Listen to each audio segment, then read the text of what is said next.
Condenamos o lobo não pelo que o lobo é, mas sim pela maneira deliberada e equivocada como percebemos. O exemplo máximo e mitificado do matador selvagem cruel. O que na verdade não passa de uma imagem especular de nós mesmos.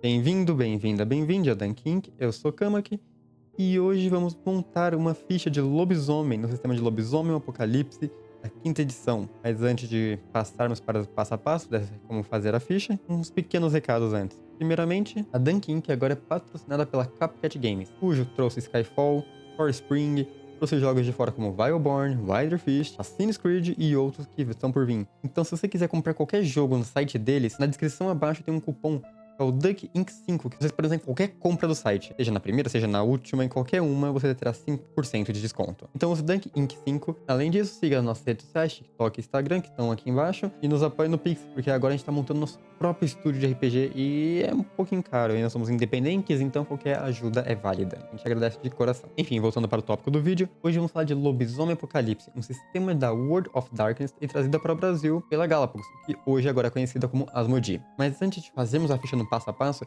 deixe-me explicar para vocês o que é Lobisomem Apocalipse e qual que é a mecânica básica do Lobisomem Apocalipse. Lobisomem Apocalipse é um jogo storytelling onde o apocalipse está acontecendo ou vai acontecer. Você e os outros jogadores interpretam lobisomens, no caso, os Garus, que lutam para proteger Gaia, sendo por métodos políticos ou pela forma mais fácil, que é estraçalhar aqueles que machucam Gaia, principalmente a Wyrm, que é a força primitiva da entropia e da decomposição, sendo a grande ameaça de Gaia. Os sistemas da hoje usam apenas os dados de 10 lados para realizar os testes. Você joga uma quantidade de dados igual ao seu atributo mais sua habilidade pedida pelo narrador. Por exemplo, seu mestre pedir um teste de inteligência mais erudição. Vamos supor que você tenha 3 pontos de inteligência e 2 pontos de erudição. Você vai jogar 5 dados de 10 lados, sendo que para cada dado com 6 ou mais equivale a um sucesso. Para cada dado com 5 ou menos é uma falha. Caso você tire um par de 10, em vez de valerem 2 sucessos, que seria os 2 10 que são sucessos normais, eles são considerados como 4 sucessos. Eles meio que duplicam o seu resultado, mas só para cada par. Porém, no sistema de lobisomem, os Garus, os personagens,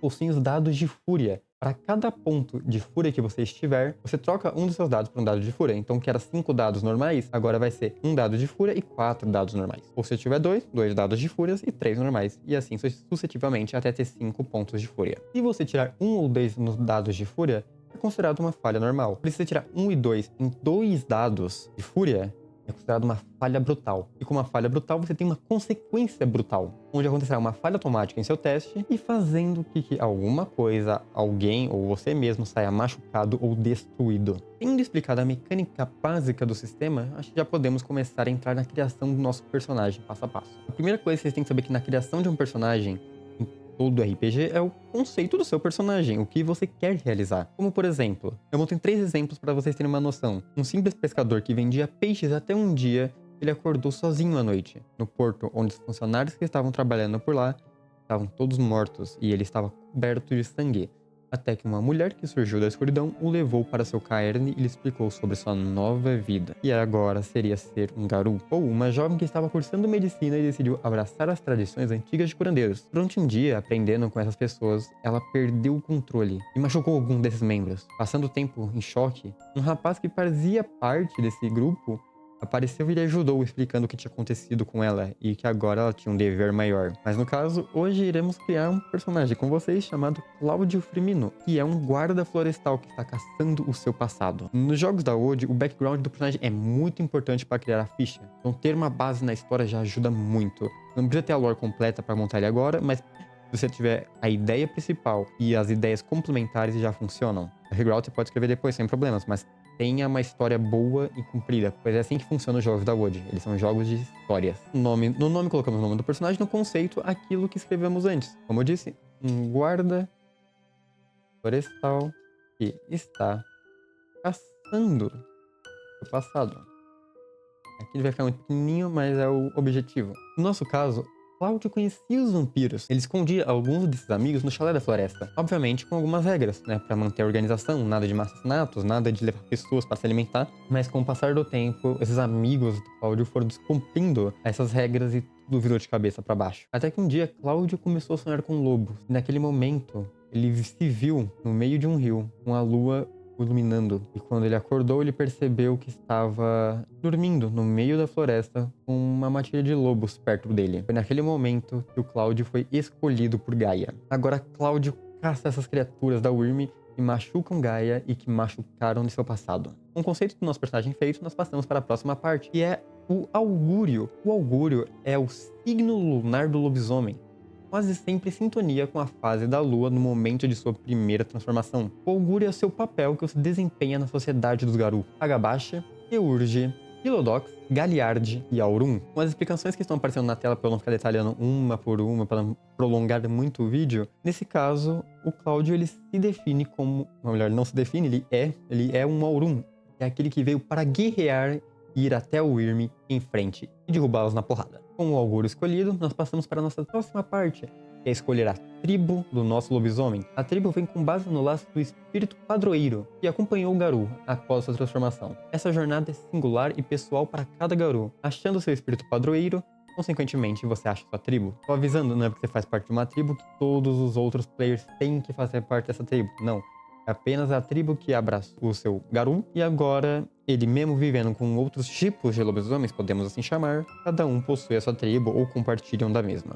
Do mesmo jeito, o seu augúrio. E no Lobisomem Apocalipse, da 5ª edição, existem 11 tribos jogáveis que você pode usar, sendo elas os Andarilhos do Assalto, o Conselho dos Fantasmas, os Espreitadores da Neve, Filhos de Gaia, os Fúrias Negras, Garras Vermelhas, os Guardadores do Galhado, os Peregrinos Silenciosos, os Presas de Prata, os Roedores de Ossos e, por fim, os Senhores das Sombras. Cada um possui o seu espírito patrono. E para essa ficha que estamos montando, a tribo que ele vai pertencer é os Fúrias Negras, cujo o seu espírito padroeiro é o de uma górgona. Cada tribo tem sua história, ideias e seu favor e interdição. No caso Cláudio, ele será da tribo das Fúrias Negras, sendo a tribo do Cláudio concedendo seu favor, que é tomar um dado a uma parada usada para se opor a alguém em posição de poder ou para contornar seu obstáculo. Resumindo, toda vez que ele tentar confrontar alguém que tem posição de poder ou para contornar um obstáculo, ele pode adicionar um dado ao seu pool de dados, né, a jogada que você irá fazer naquele momento. E sua interdição exige que ele tente corrigir as injustiças. Se ele permitir a continuidade da injustiça,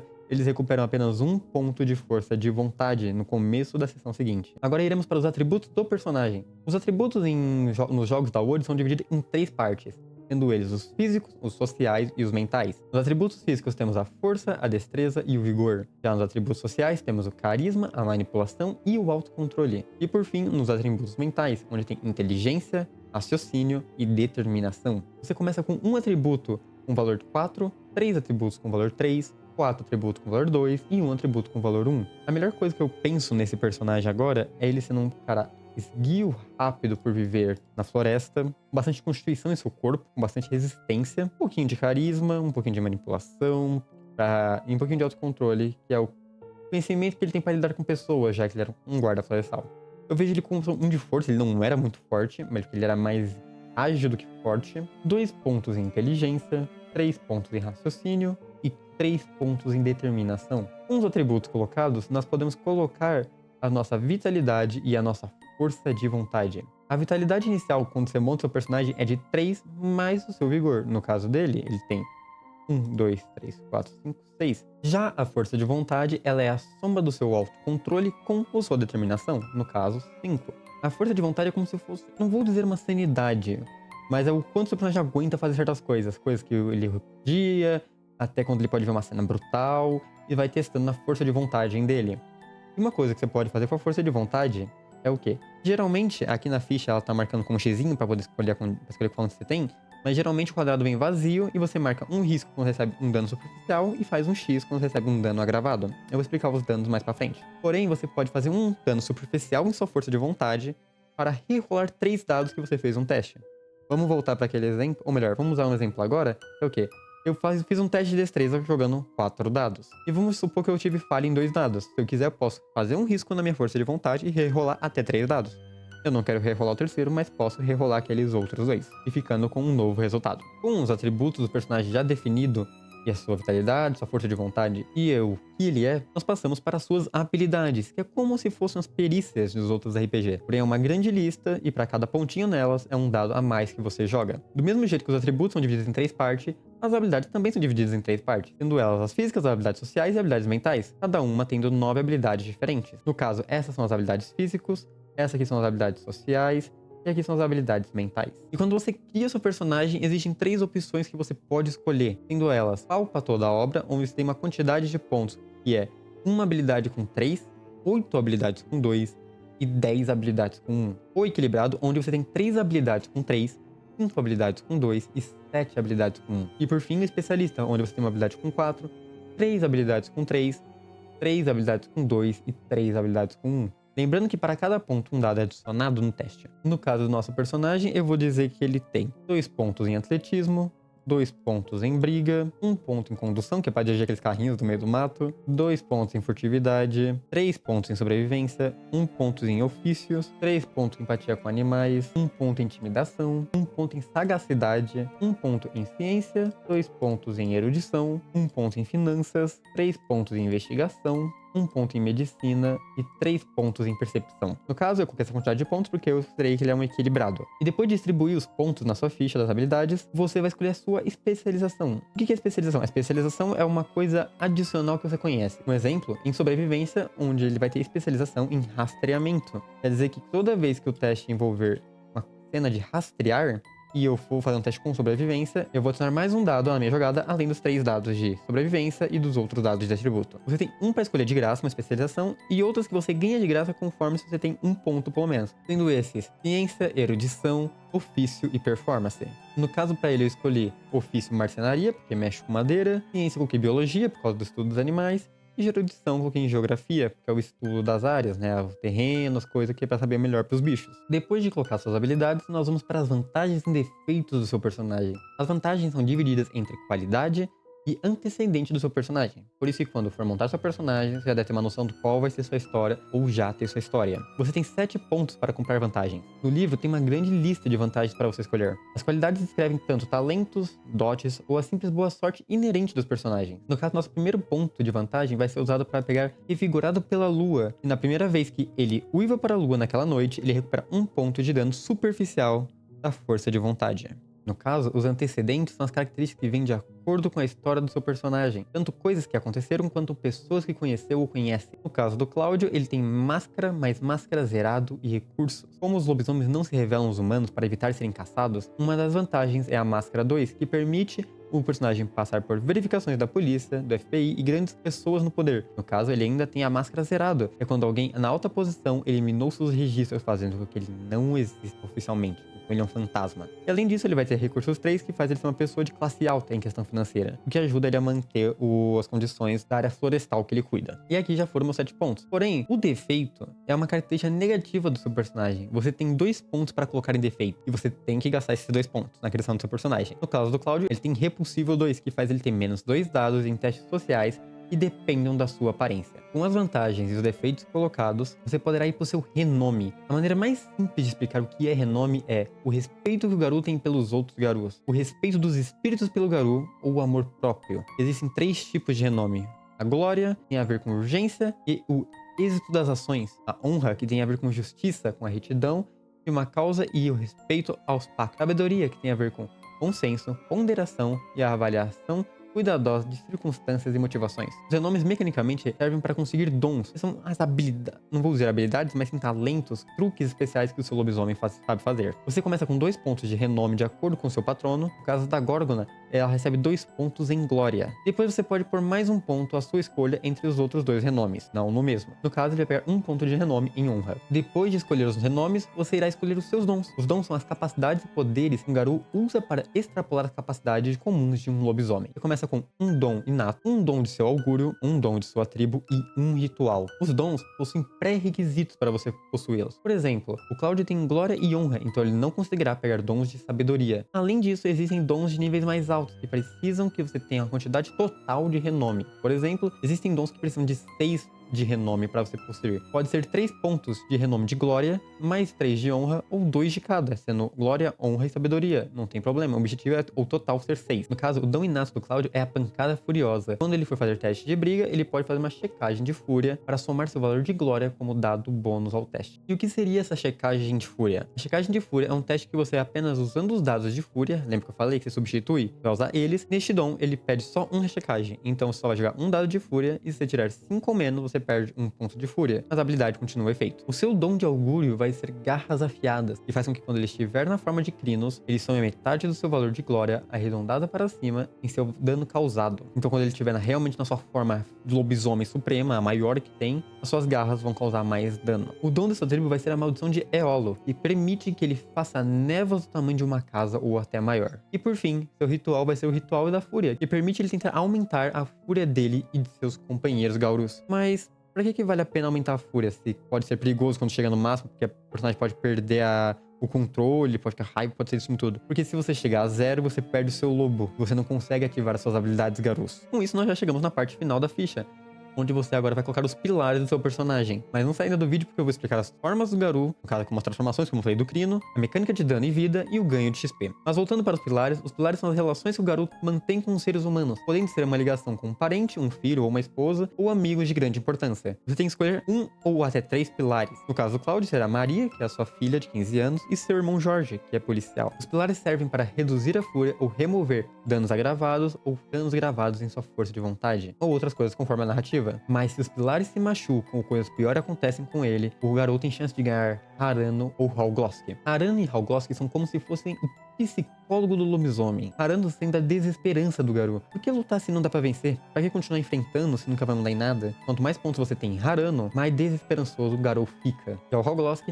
é levar ao extremo que o Garou é o dono da verdade. De só o meu jeito dá certo, não importa o que vai acontecer com os inocentes, o importante é resolver a parada pra salvar Gaia. Não importa quantas perdas tenham. Se o Arano chegar a 5 pontos, o Garou não servirá mais a Gaia e se tornará um personagem não jogável. Já se o Halglosk chegar a 5 pontos, o Garou se torna um fanático irredimível e se tornará um personagem do narrador. Tendo explicado essa parte, e já explicando o motivo do pilar, você já está pronto para jogar. As únicas coisas que você tem que entender agora são as suas formas de Garou, que são as 5 formas, sendo elas Hominídeo, Glabro, Crinos, Ispo e Lupino. Aqui nessa ficha que eu tô usando tem muitos erros de ortografia, então eu peço perdão. Então explicando assim por cima, o Hominídeo é a sua forma humana, onde você não ganha nada e não recebe nada, além de imunidade a dano de prata. Mas ainda assim você levar um tiro num ser humano normal, mas você é imune a prata. Já o Glabro é a sua forma meio homem, meio fera. Os pelos crescem mais, as garras dão uma parecida, mas você ainda é um humano, só que uma forma mais bestial. Para ativar essa forma você faz uma checagem de fúria. Mesmo regra, se você conseguir passar, ou se você falhar você perde um ponto de fúria, contando que não chegue a 0, tá tudo bem, você ativa a sua forma do mesmo jeito. Dessa forma você ganha benefícios em testes físicos, perde um pouco nos testes sociais, mas ganha regeneração por rodada também, que você pode usar fazendo checagem de fúria e recuperar o dano que foi tomado. Já o Crinos é a verdadeira forma do lobisomem. Precisa de 2 checagens de fúrias para ser ativada, mas tem um bônus bem maior nos testes físicos, além de ganhar mais 4 caixas de vida, garras, mordida, regenerar mais vida, porém deve estar sempre quebrando ou querendo matar algo. Se você não fizer nenhuma ação destrutiva, podemos assim dizer, você começa a tomar dano em sua força de vontade. Ispo é a sua forma de lobo altroz, é aquele lobo gigante. Então você consegue ter ataque de mordida, consegue regenerar a vida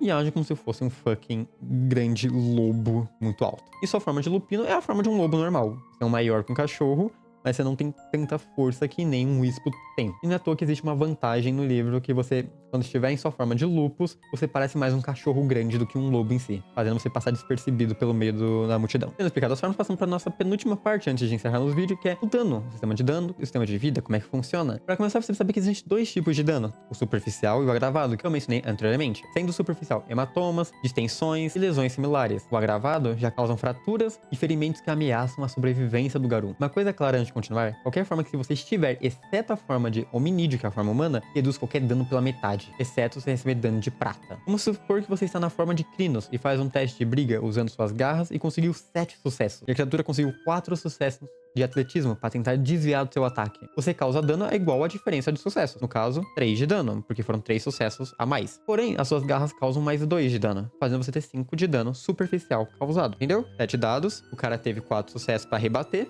sobrou 3, e a sua garra já causa mais 2 passivamente. Você acerta. Então, 5 de dano. No caso, são 5 riscos nos quadradinhos aqui, como eu falei. Como aqui faz um X, o certo era fazer um risco. Então, 5 riscos e vai indo. No momento em que chegaria aqui, por exemplo, que seria a vida máxima, você vai voltando e fazendo o segundo X, o segundo risquinho fazendo X. E aí se torna aquele dano superficial se tornou um dano agravado. No caso, se o ataque fosse uma mordida, ela causaria só mais 1 de dano. Porém, o dano dela já seria agravado direto. Então, em vez de marcar os 5 risquinhos que foi antes, aqui você marcaria 4x direto, 4 danos agravados. E quando chegar a quantidade máxima de caixas que você ou a criatura tem, você morre ou a criatura morre. Não existe aquela coisa de salvamento, de... Não, se você bater todas as caixinhas com X, o personagem morre. Isso também serve pra força de vontade. Quando bate todos os X, ele meio que está fora de ação, ele não tá suportando mais, ele não quer fazer mais nada, porque a mente dele já está quebrada ali, ele não quer fazer mais, só quer descansar. Com tudo isso explicado, você já tem sua ficha pronta pra jogar. Fique à vontade. A única coisa que eu vou explicar pro final é o seu bônus de XP que o mestre decide na hora, que a narradora decide na hora. É o cálculo. Como é que funciona? No fim de cada sessão, todos os jogadores ganham mais 1 de XP só por participar. Já se realizar algo notável durante a sessão, todos na mesa curtiram ou algo que o personagem disse ou fez e o mestre aprovar, todos vão ganhar mais 1. Se usar uma habilidade ou um dom ou outra característica de maneira inteligente ou decisiva ou muito criativa para resolver um problema, também ganha mais 1 de XP. Se o personagem aprendeu algo muito importante durante a sessão, ele também ganha mais 1 de XP. E quando uma crônica, que é essa parte que eu não falei, que é a história que você está contando, se encerra, o personagem pode ganhar de 2 ou 3 dependendo do mestre. Então, o narrador sempre vai olhar isso daí, ver o que foi feito, fazer um checklist e conceder XP para os jogadores conforme foi ocorrendo a narrativa, no final de cada sessão. Existem progressos alternativos que o livro também dá, caso você não queira fazer dessa maneira de ficar contando XPzinha, você pode ganhar coisas direto de acordo com o livro. Ah, mas pra que serve essa XP? Quando pega o nível 10, quando pega o 10 XP, eu upo? Não. A XP é como se fosse um dinheiro pra você comprar habilidade. Você vai acumulando XP e comprando novas coisas. Aqui embaixo eu vou deixar uma tabelinha mostrando aqui na imagem as coisas que você pode comprar com XP, seja novos atributos, novos talentos, novos dons, novas habilidades e por assim em diante, até vantagens você pode comprar. Bom, chegamos ao fim desse vídeo, eu espero do coração que vocês tenham gostado, eu peço desculpas se eu errei ou me esqueci de algo, querendo ou não. Os sistemas hoje ainda é um começo pra mim, eu ainda estou aprendendo eles, então qualquer coisa que vocês tiverem pra dizer, me digam aqui no chat, me corrijam, não tem problema. Espero que vocês tenham gostado, curtam, se inscrevam no canal, apoiem as nossas redes sociais, use o cupom da Copycat Games, aproveite que a gente tem um cupom e você pode usar. Bom, até uma próxima, boas mesas e boas rolagens.